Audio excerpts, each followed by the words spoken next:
Qala Rasulullah sallallahu alaihi wasallam, Allahumma salli wa sallim wa barik alaihi, sayati ala ummati zamanun yuhibbunal khams wa yansawnal khams.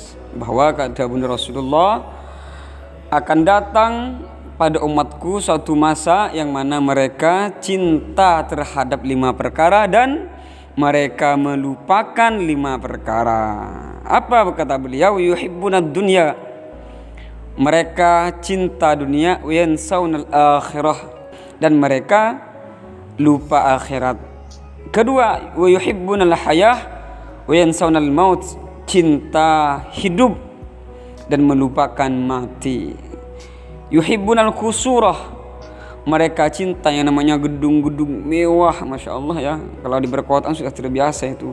Wa yansawnal kubur, dan mereka lupa terhadap kuburan. Wa yuhibbunal mal, mereka cinta harta. Wa yansawnal hisab, dan mereka lupa yaitu hari-hari perhitungan nanti di hari kiamat. Na'udzubillah min dzalik. Wa yuhibbunal khalqah, mereka cinta makhluk. Ya, sebenarnya ya boleh-boleh saja cinta makhluk, malah dianjurkan. Tapi kita harus tahu proporsinya itu. Kita harus tahu sampai mana kita harus cinta kepada makhluk. Ada batas-batasannya tertentu. Kita harus mencintai para ulama, para habaib, para kiai, orang-orang yang pembicara ilmu yang bisa mengajak kita kepada Allah Subhanahu wa taala. Namun di sini adalah bahwa cinta makhluk itu ya terlalu berlebihan sampai melupakan Allah Subhanahu wa taala. Wa yansawnal khaliq, dan melupakan Allah Subhanahu wa taala. Mereka dari saking mencintai makhluk, mendewakan makhluk, mereka lupa kepada Sang Pencipta yaitu Allah Subhanahu wa taala. Semoga kita tidak termasuk terhadap apa-apa yang disebutkan oleh Rasulullah sallallahu alaihi wasallam yang ada dalam kitab Nasaihul Ibad ini. Na'udzubillahi min dzalik. Pertanyaannya adalah, bolehkah kita cinta terhadap dunia? Boleh. Makanya dalam surat Al-Qasas, wala tansa nasibaka minad dunya, kita jangan sampai kata Allah melupakan namanya hal-hal yang berkaitan dengan kehidupan dunia. Tapi dengan syarat, jadikanlah dunia ini sebagai pelantara kita, sebagai bekal kita menuju akhirat Allah Subhanahu wa taala, sebagai ladang amal ibadah menuju Allah Subhanahu wa taala. Yang kedua, bolehkah kita cinta kehidupan? Ya boleh. Kalau kita tidak hidup, bagaimana kita mau sholat? Bagaimana kita mau menyembah Allah Subhanahu wa taala? Bagaimana kita harus menghasilkan keturunan kalau kita tidak hidup?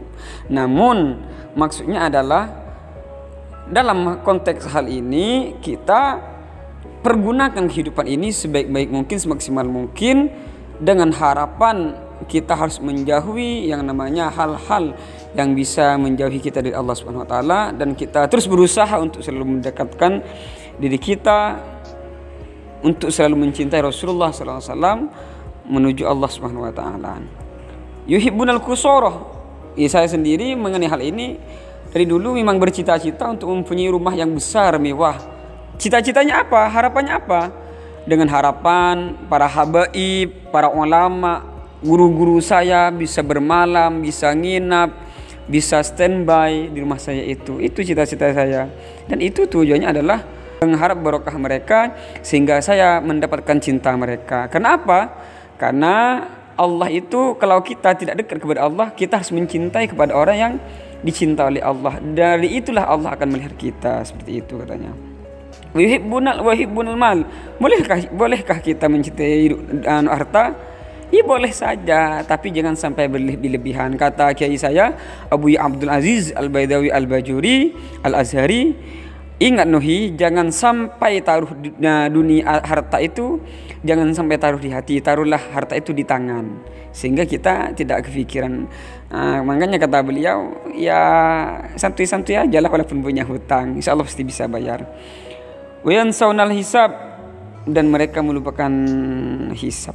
Yuhibbunal khalqah, bolehkah kita mencintai makhluk? Ya boleh, harus.